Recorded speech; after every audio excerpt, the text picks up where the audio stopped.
এইভাবে চুইসা চুইসা আবার খাইস না রে।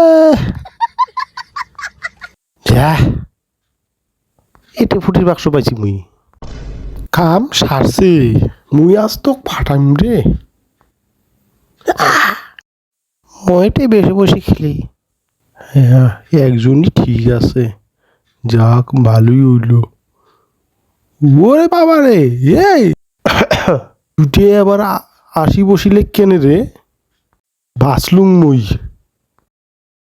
হে ভগবান, বার্থডে আসলে উয়া আবার মোর এতে বেলুন লাগায় কেনে, ঝাঁটা দিয়ে আবার সুসুই দেয় কেনে রে। ওরা কি মোক শান্তি মতো থাকতে দিবেন না রে? আলো আসি গেলি কেন? এই এই এই এই মোক বাঁচাও, মোক শান্তি নাই রে, মোক বাঁচাও বাঁচাও। মোকে সিদ্ধ করি খাইবেন রে, মোকে সিদ্ধ করি খাইবেন। रुको जरा सबर करो। बेटा, मुझे देखकर इग्नोर मत करना। इस बार जो भी एग्जाम में पास होना चाहता है मैं पास कर दूंगी, मगर मेरा भी एक काम करना होगा। तुम्हें इस वीडियो को एक लाइक और चैनल को सब्सक्राइब करना होगा और 5 सच्चे मित्र को शेयर करना होगा।